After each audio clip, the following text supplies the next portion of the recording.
اور اگر برموڈا کے علاقے میں ایسا کوئی حادثہ پیش آیا اس میں تعجب کرنے والی کون سی بات ہے؟ اسی کو ثابت کرنے کے لیے مشہور کتاب دی برموڈا ٹرائنگل مسٹری سالوڈ کے نام سے، یعنی برموڈا مثلث میں رونما ہونے والے حادثات کوئی عجیب و غریب بات نہ تھے، لیکن میڈیا اور غیر عقلی جذباتی لوگوں کے ذریعے سے اچھالا گیا ہے۔ مذکورہ نظریے کے علاوہ جو ہم محققین برموڈا کی حقیقت کو تسلیم کرتے ہیں، ان کی جانب سے بھی مختلف نظریاتی بیان کیے جاتے ہیں۔ قدامت پسند عیسائیوں کا خیال ہے کہ برموڈا مثلث جہنم کا دروازہ ہے۔ ایک گروہ کا خیال ہے کہ برموڈا کے سمندر میں پانی کے اندر شدید طوفان اٹھتے ہیں جو ڈوبنے والے جہازوں کو بہت دور بہا لے جاتے ہیں۔ بعض ماہرین کا خیال ہے کہ اس جگہ کشش یا الیکٹرو میگنیٹک ویوز ہوتی ہیں جو برموڈا کے اوپر سے اڑنے والے طیاروں کو کھینچ لیتی ہیں۔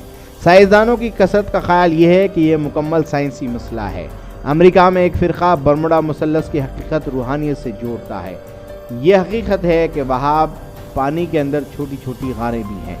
تنقیدی جائزہ: جہاں تک اس نظریے کا تعلق ہے کہ برموڈا مثلث میں کوئی غیر معمولی بات نہیں، تو اس کا صاف مطلب یہ ہے کہ ایسے لوگ برموڈا مثلث سے دنیا کی توجہ ہٹانا چاہتے ہیں۔ نظریہ نمبر 1 یعنی برموڈا جہنم کا دروازہ ہے، اس پر کسی تفسیری کی ضرورت نہیں ہے۔ نظریہ نمبر 2 کو بھی اس لیے تسلیم نہیں کیا جا سکتا کہ وہاں طوفان اٹھتے ہیں، کیونکہ اول تو یہ جتنے واقعات برموڈا مثلث میں رونما ہوئے ہیں اس وقت وہاں موسم صاف تھا، کسی طوفان وغیرہ کی کوئی اطلاع ریکارڈ نہیں کی گئی ہے۔ دوسرا یہ کہ وہ کیسا خاص طوفان ہوتا ہے جو کبھی صرف جہاز کو ڈوبوتا ہے اور مسافرین کو ساحل پر چھوڑ دیتا ہے، اور کبھی مسافرین کو غائب کر دیتا ہے اور جہاز کو ساحل پر پہنچا دیتا ہے۔ سب سے اہم یہ کہ اس علاقے میں پانی کے اندر غاریں اور خفیہ پناہ گاہیں ہیں، اور 69 اس علاقے میں سب سے زیادہ دیکھی گئی ہیں۔ تعجب دلانے والی بات اس نظریے کی ہوتی ہے جو برموڈا مثلث کو روحانیت سے جوڑتی ہے، کیونکہ برموڈا کا ایک اور اہم واقعہ یہ ہے کہ یہاں آگ کے گولے نظر آتے ہیں۔ اس واقعے کی شہادت WJ مورسی نے دی، جو ایک بحری سیاح اور ایسی ہی صورتحال سے دوچار ہوا تھا۔ WJ مورسی کا بیان ہے کہ وہ 1955 میں اٹلانٹک سٹی نامی جہاز پر کام کر رہا تھا۔ صبح کا وقت تھا، واچ آفیسر میرے پاس آ کر کھڑا ہوا تھا۔ تھوڑی دیر بعد اس نے چیخ ماری، جہاز پاگلوں کی طرح ایک دائرے کے اندر چکر کاٹنے لگا۔ تب ہم نے دیکھا کہ آگ کا بڑا گولا جہاز کی طرف تیزی سے آ رہا تھا۔ میں ڈر گیا تھا اور میں سیدھا اٹھ کھڑا ہو گیا۔ اتنے میں میرے ایک ساتھی نے مجھے دھکا دے کر اپنے ساتھ نیچے گرا لیا اور آگ کا گولا ہمارے اوپر سے گزر گیا۔ بعد میں ہم نے دیکھا کہ سمندر خوفناک انداز میں تلاطم خیز تھا۔ ہم دوڑتے ہوئے کپتان کے کمرے کی طرف گئے، اور جب ہم اندر داخل ہوئے ہماری عقل اور دنگ ہو گئی جب دیکھا کہ راستہ بتانے والا کمپاس بالکل خراب ہو چکا تھا۔ ایسے بھی بہت سارے واقعات ہیں۔ میرا ہرگز یہ دعویٰ نہیں کہ دجال یہی ہے، لیکن ہاں مجھے ضرور یہ شک ہے کہ دجال یہاں موجود ہے۔ اللہ بہتر جانتا ہے کہ دجال کہاں پر ہے۔ سب سے اہم بات یہ ہے کہ اڑن تشتریوں اور برموڈا مثلث پر تحقیق اور گفتگو پر پابندی عائد کر دی گئی ہے۔ ان تمام چیزوں پر پابندی لگانے والے کوئی اور نہیں بلکہ دنیا کو نیا نظام دینے والے اور اپنے آپ کو روشن خیال کہنے والے امریکہ نے لگائی ہے۔ آخر ایسا کون سا راز ہے جو امریکی حکومتیں اپنی عوام اور دنیا سے چھپانا چاہتی ہیں؟ وہ کون سا بھید ہے جس کے جاننے کے پاداش میں کئی امریکی سائنسدان قتل کر دیے گئے ہیں؟ برموڈا مثلث کے نیچے سمندر میں کون لوگ ہیں اور ان کا کیا ایجنڈا ہے؟ کیوں امریکی فلم انڈسٹری ہالی ووڈ اپنی فلموں کے ذریعے اڑن تشتریوں اور عجیب مخلوق یعنی ایلینز کا وجود ثابت کرنے کی کوشش کر رہی ہے؟ کیوں ہر وقت اس بات کو بار بار جتایا جاتا ہے کہ یہ مخلوق انسان سے زیادہ طاقتور ہوگی جو انسان کو اپنا غلام بنا سکتی ہیں؟ ایسے خیالات ہمارے ذہنوں میں فلموں اور کارٹونز اور ناولوں کے ذریعے کیوں ٹھونس دیے جا رہے ہیں؟ جو لوگ دنیا کو ایسے پیغامات دے رہے ہیں ان کا مقصد کیا ہے؟ اور ان ساری عجائبات کا تعلق برموڈا مثلث سے کیوں ہوتا ہے؟ ان سارے سوالوں کا جواب نبی پاک صلی اللہ علیہ وسلم کی حدیثوں میں موجود ہے۔ دنیا پر حکومت صرف دجال ہی کرنے والا ہے جس کے پاس بہت سی قوتیں ہوں گی، جو ساری دنیا کو عجائبات دکھائے گا۔ اور جیسا کہ ہم نے بیان کیا ہے کہ مجھے اس بات پر بہت زیادہ شک ہے کہ دجال برموڈا مثلث میں ہی چھپا ہے۔ جارج بش نے اپنی صدارتی بیان میں عراق پر حملہ کے سوال جواب میں کہا تھا کہ مجھے خدا کی طرف سے براہ راست احکامات ملتے ہیں۔ جس خدا کی یہ بات کر رہا تھا وہ دجال تھا۔ مشہور محقق عیسیٰ داؤد، جن کا تعلق مصر سے تھا، وہ اپنی کتاب مثلث برموڈا جو کہ عربی زبان میں شائع ہوئی ہے، اس میں لکھتے ہیں کہ برموڈا مثلث میں مسیح الدجال موجود ہے۔ اس نے سمندر کے نیچے مثلث نما محل بنا کر رکھا ہے جہاں سے وہ اپنے چیلوں کو ہدایت دے رہا ہے۔ دنیا کے تمام بڑے فیصلے اور رہنمائیں یہاں سے ملتی ہیں۔ اڑن تشتیریاں دجال کی ہی ملکیت ہے اور اسی کی اعداد ہے۔ محمد عیسیٰ داؤد کی تحقیق آج کے دور میں ایک مذاق کے مانند ہے، لیکن یہ بات سچ ہے۔ محمد عیسیٰ داؤد ان تمام جگہوں پر خود گئے ہیں۔ دجال اور خفیہ فوج خفیہ تنظیم کا کوئی تعلق رہا ہے، مثلاً سویڈن، مصر، فلسطین، امریکہ، شام وغیرہ۔ فلسطین و مصر میں کچھ قدیم مخطوطات بھی ہاتھ لگے ہیں، وہاں ضعیف العمر لوگوں نے بھی انہوں نے کافی معلومات حاصل کیے ہیں جو اس موضوع سے متعلق عربوں سے سینہ بہ سینہ چلی آ رہی ہیں۔ برموڈا مثلث اور اڑن تشتریوں کسی اجنبی خلائی مخلوق سے تعلق نہیں رکھتی ہیں، یہ ہماری دنیا سے ہی تعلق رکھنے والے کچھ لوگ ہیں جنہوں نے اپنے مذموم مقاصد کے لیے یہ سارا تماشا رچا رکھا ہے۔ یہ وہ لوگ ہیں جن کا مسیح الدجال سے راست تعلق ہے۔ محمد عیسیٰ داؤد کا نظریہ ہے کہ اس وقت امریکہ اور دیگر کفریہ طاقتوں کے پاس جو جدید ٹیکنالوجی ہے وہ دراصل انہی سائنسدانوں کے ہے جو دجال کے پیروکار ہے۔ اس کی شہادت میں عیسیٰ داؤد ایک مشہور سائنسدان کا نام سامنے لاتے ہوئے جس کا نام البرٹ آئنسٹائن ہے، جس کا نام تاریخ میں سنہری لفظوں میں لکھا جاتا ہے۔ محقق عیسیٰ داؤد زور دے کر اس بات کو ثابت کرتے ہیں کہ سوئٹزرلینڈ میں ہی دجال کے ساتھ اس کا رابطہ ہوا اور اس نے اس نظریے کو اضافیت تھیوری آف ریلیٹیوٹی کا علم دیا۔ چند امریکی محققین کے مطابق امریکی نائب صدر ڈک چینی کی دجال سے ملاقات ہوئی تھی، تاہم یہ معلوم نہ ہو سکا کہ یہ ملاقات 21ویں صدی کی شروع میں ہونے کے بعد ہوئی یا اس سے پہلے، لیکن یہ بات حتمی ہے کہ خفیہ فوج اور اس کے کچھ اہم ممبران دجال سے براہ راست رابطے میں ہیں۔ دجال پر خاص تحقیق کرنے والے مشہور عالم دین اسرار احمد صاحب کہتے ہیں کہ امریکی یہودی تعلیمات کے مطابق دجال کا عبوری عسکری ہیڈ کوارٹر ہے۔ امریکی صدر خفیہ فوج کے کھلونے سے زیادہ اہمیت نہیں رکھتا۔ ہر حکومت میں ایک ڈک چینی ضرور ہوتا ہے جس کی زبان سے نکلا ہوا ہر لفظ پالیسی بن جاتا ہے۔ امریکہ 1999 سے جس شخص نے حکومت کی ہے اس کا نام ڈک چینی ہے۔ پورے دور حکومت میں ہر فیصلے خواہ وہ داخلہ پالیسی ہو یا خارجہ، ہر فیصلے میں اس کا اہم رول ہوا کرتا تھا۔ امریکہ کی عوام نے ہر وقت اس کی مخالفت کی کہ امریکہ افغانستان اور عراق پر حملہ نہ کرے، لیکن ان سب کے مخالف کے باوجود بش اس پالیسی پر دستخط کرتا ہے جس کو ڈک چینی کی حمایت حاصل ہوتی ہے۔ ابو غریب جیل اور گوانتا نامو میں جو قیدی اپنے مادر وطن کے لیے لڑتے ہیں انہیں پکڑ کر ان کے ساتھ دجالی نظام میں کیے جانے والے سلوک کیے گئے، اور یہ سب صرف اور صرف ڈک چینی کے حکم میں ہوا جو روشن خیال امریکہ کا قانون بن گیا ہے۔ ایک مشہور محقق اسرار عالم صاحب کا دعویٰ تھا کہ ڈک چینی دجال کا اہم پیروکار اور ہمراز ہے جس کو دجال کا راست احکامات بھیجتا ہے۔ اس کا نام تو بد دجال سے تعلقات کی جانب سے منظر عام پر آیا، ورنہ صرف امریکہ ہی نہیں، برطانیہ، سویڈن، ناروے، اصفہان، کابل اور دنیا کے مختلف خطوں میں راک فلر، راس چائلڈ اور مورگن خاندان کے کتنے ہی حرام زادے بیٹھے ہوئے ہیں جن کی لبوں کی حرکت دنیا کی جمہوری اور بادشاہی نظاموں کا قانون بن جاتی ہے۔ یہ سارے کے سارے حرام زادے مظلوموں کے لہو کو اپنی مشینوں کا ایندھن بناتے ہیں، اور یہ سب اسی دجال کے حکم پر ہوتا ہے۔ امریکہ کو اس بات پر شرم کرنی چاہیے کہ سائنس اور ٹیکنالوجی کا لبادہ اوڑے روشن خیالی کی بڑی بڑی باتیں کرتا ہے۔ دجال کہاں پر ہے حتمی طور پر نہیں کہا جا سکتا ہے، لیکن اس میں کوئی شک نہیں اور کوئی شبہ نہیں ہونا چاہیے کہ دجال اس وقت دنیا میں موجود ہے اور وقت مقرر پر نکلے گا۔ حتیٰ کہ میں یہ بات دعوے سے کہتا ہوں کہ اس وقت موجود یہودی اسرائیل کے کچھ بڑے مذہبی رہنما بہت اچھی طرح سے جانتے ہیں کہ دجال کہاں ہیں اور کس حالت میں ہیں، وہ کس کام میں ہیں۔ لوگ نہیں جانتے کہ سارے مشورے کہاں سے آ رہے ہیں، لوگ بہت بے خبر ہے، لوگ یہ بھی نہیں جانتے کہ جنگ و جدل کا بازار کس کے حکم سے گرم ہو رہا ہے۔ لوگ سائنس اور ٹیکنالوجی کو ہی ہم سب کچھ سمجھ رہے ہیں، لیکن اس کے پیچھے بہت سے راز چھپے ہیں۔ اگر اب بھی آپ ہوش میں نہ آئے تو مٹا دیے جاؤ گے۔